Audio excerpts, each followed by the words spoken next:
Awesome.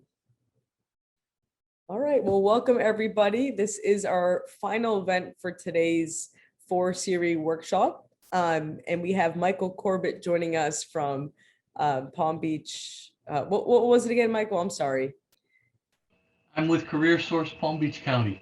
CareerSource Palm Beach County. Thank you. I want to mess that one up. But I want to thank our partners for this event for helping us plan this. ISACA South Florida chapter, SIM South Florida, Aire Ventures, and of course, Tech Hub South Florida. So we're super excited to pass it over to Michael in just a second. And for those of you guys who don't know, I work for Tech Hub South Florida. My name is Monica Rojas, and I'm here for you guys.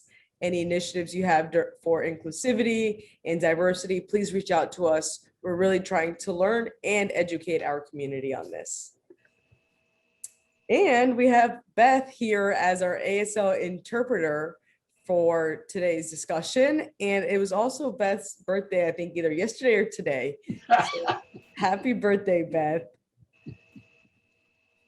Awesome. So I also want to kind of just thank our sponsors for putting this together, for helping us here, and a shout out to Mission Staff, ISACA South Florida chapter, Biz Edge, and SIM South Florida, which we actually have Elizabeth on this call today, and she's been a huge help for this. So thank you, Elizabeth and team. All right. So this is our final event for the day. And if you kind of see here, it's the lineup of the speakers. So I don't want to say we saved the best for last, but that's what it looks like today, right, Michael? All right, so Michael, I'll hand it over to you. You can go ahead and share your screen and we can get started. Hold on one second, please. There we go.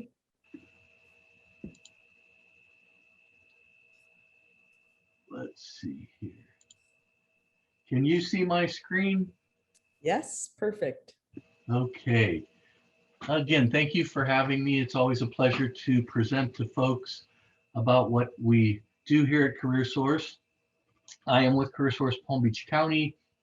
I've been in the workforce system over 12 years, and I find that interviewing and job searching and resume writing, all of these critical components take a lot of effort, because trying to find a job is a job unto itself. I think we've all been searching for a job at some point in our career, and I hope this presentation today is helpful for you. Let's see.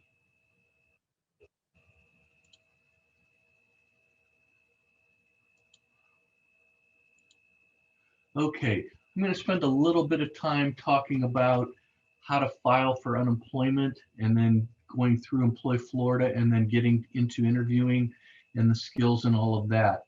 If you are unemployed, I would certainly instruct you to go to floridajobs.org. This is a screenshot of their homepage, and you can see right there where you need to file a claim to request benefits. This is a very critical step for you in order to be eligible for unemployment and filing. The governor had waived the job search requirement when the pandemic started about a year or so ago. You now, beginning on June 1st, will have to go in and file and look for 5 jobs per week in order to maintain eligibility to get unemployment benefits. So that will be very important for you. The next component is employflorida.com, and this is the state's database for looking for jobs and filing different things that you need to do. Reemployment assistant, you have to do a full work registration. So if you go to employflorida.com, be prepared to have to put in a lot of information about yourself, and then you can search for open jobs by keyword search, by like any other job board, by county, by zip code, by city. So if you're relocating to Palm Beach County from Orlando, let's say, you can be very specific in looking for your job in Palm Beach County. And if you're going to move to West Palm or Boca or Jupiter, whatever that may be. But Employ Florida is a very helpful resource for you. They have good instructions on how to complete your registration. There's a lot of shortcuts in Employ Florida to take advantage of. So I would very much encourage you to look at Employ Florida and follow their registration instructions. If you have previously registered in Employ Florida, and let's say you landed a job and now you're displaced, you may have forgotten your password, obviously. I forget my passwords for a lot of the portals I go into. You can go to reset your password at the top, and that can be done online. I would not want to encourage you to pick up the phone to call and try to get assistance that way through the state. Do as much as you possibly can on this system here, or call our Career Center for assistance to do the Employ Florida registration. And here's just a screenshot of the registration reset options. So this is familiar to you if you have to take that course of action. And in Employ Florida, they have a basic resume that you can follow. If you're looking for a job, I would encourage you to have several resumes based on the type of job that you're trying to apply for. Again, look over the job description of the job that you're interested in, see where the job is located, see the compensation and benefits, and then that would prompt you to fill out the application and or send your resume, or both. But again, you can see what you need to include on your resume. I think you had a workshop earlier today on resume, very standard, because most of your resumes that you upload are probably not going to see physical eyes. They're going to go through the algorithms of the software that the company uses to make sure that it matches up with the job description. And that's very important that you do that. Don't include irrelevant information that is not towards the job. You don't have to include references, obviously. Any negative information. I'm constantly surprised when I receive resumes. Sometimes they'll have why they left a job and it's very negative. That is not going to help you. A recruiter is going to discard your resume if they see that. And then social activities, it's not important to include that you like to play tennis or that you're an avid boater or any of those things. Save that for the phone call interview that you hope to land from your resume, and that's obviously the goal of the resume, is to get you into a phone call that leads to an in-person or a virtual interview.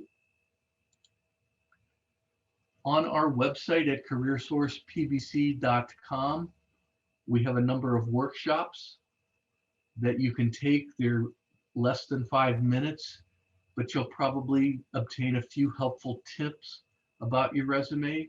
So feel free to do that. Go in and watch the workshops. They're YouTube videos. They're very helpful. And it'll actually teach you how to create the perfect resume. The other thing I'll say on resumes before I leave here is that I'll receive a resume that's 5 or 6 pages long. And that is just not necessary. No one is going to read a 5 or a 6 page resume. Do your best to keep it down to a front and back 1-page resume. And that is pretty much all you need. So 5 or 6 pages is a definite no-no. There's also resume mistakes. I'm not going to run these YouTube videos for you here, but I want you to understand that these are helpful resources for you as far as resumes. So take time to go through that. One of the things that I'm going to talk a lot about is the nonverbal mistakes that people make. And we all are on a lot of GoToMeetings and Zooms in different virtual meetings today. And you can see that people do inappropriate things, especially those that are working at home. When you're going to be on an interview with a hiring manager or a recruiter, it is critical that you get your children, if you have them at home right now, or your pets, or whoever at your home right now. You need to get in a very quiet space so that you are focused intently on that hiring manager. Make eye-to-eye contact as best as you can. You have to be upbeat and smiling. You've got to be ready to answer their questions. Pause as they ask you questions to contain your thoughts and answer their question very succinctly. But you can see in this example here, you'll see somebody that's leaning back while they're talking. I've seen people pick up their phone during an interview and take a call. These are just common sense things you cannot do. Put your phone in a drawer or out of the room or turn it off.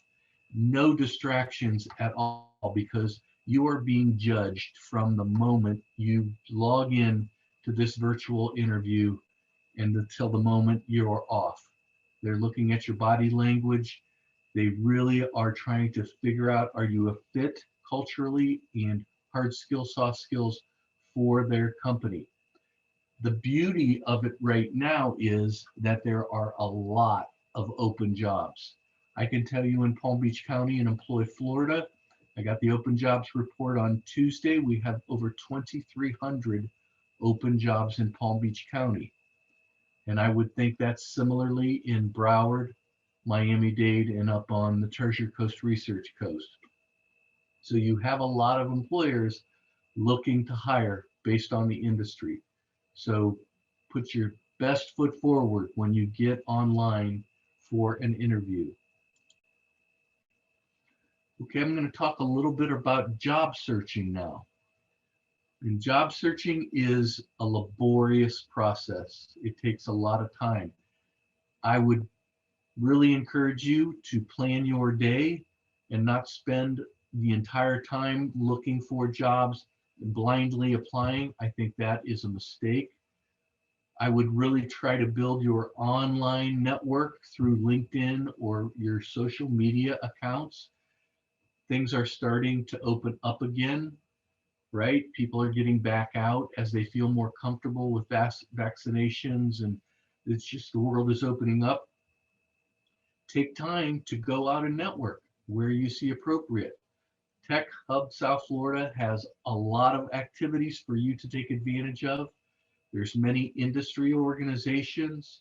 There's many chambers of commerce that are still doing things virtually. Many of those activities do not cost money to participate in. If you have to pay a little bit of money to go to a breakfast or a reception, I would encourage you to do so as well. Your social media, this is one of the first things a hiring manager is going to look at. They're going to go to your Facebook account. They're going to go to your Instagram account. They're going to go to your LinkedIn account. And if you don't have a LinkedIn account, please create one. Clean up any of your social media. I know this sounds very mundane and very juvenile, but the pictures that you have, the content, the tags, the following, all of those things need to be very professional. And focusing on the right job for you is what you have to do. It's great that people send out a lot of resumes or fill out a lot of applications, but you probably don't hear back from many of those, unfortunately, because they're going into algorithms and software to look at that. But take your time to look for the right job and research the companies or organizations that you plan to apply towards. I hope that makes sense.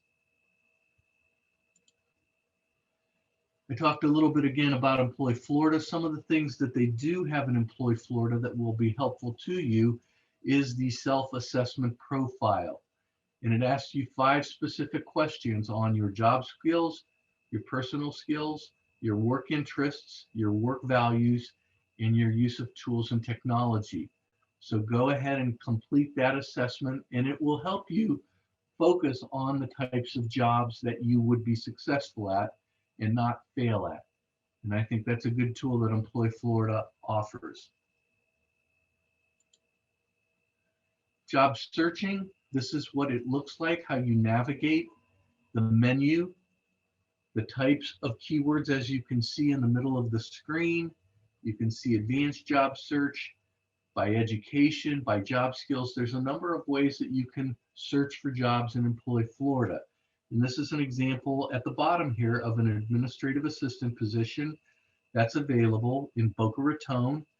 The job skills are 78% matching you, and generally about 67% on this example's profile. So it does give you some information to say this is a good job for you to take time to apply for. And be ready and prepared if you get called by that company to know some information about that firm.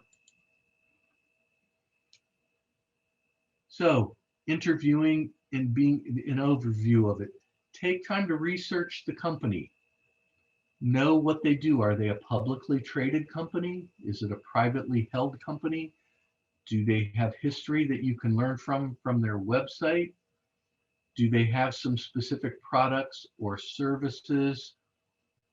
Whatever it may be that they offer, solutions, be prepared to talk about it, because they're going to ask you, how do you feel as though you fit within this company?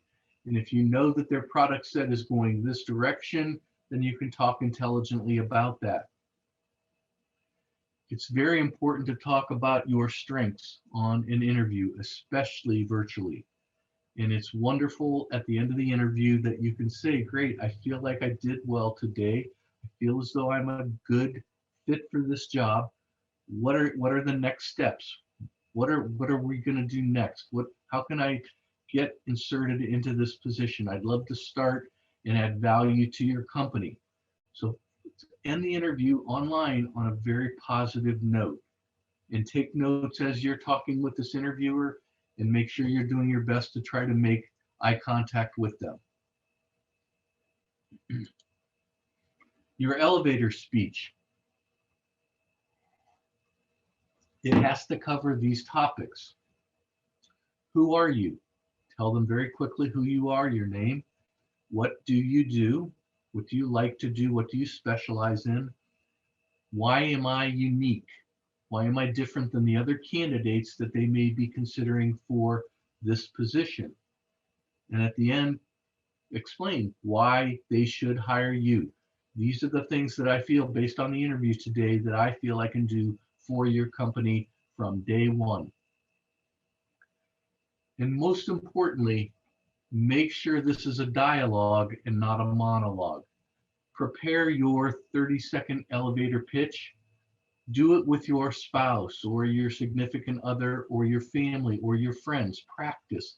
Do some mock interviews online, and have your friends or family, whomever, provide positive and negative feedback. Be critical about it.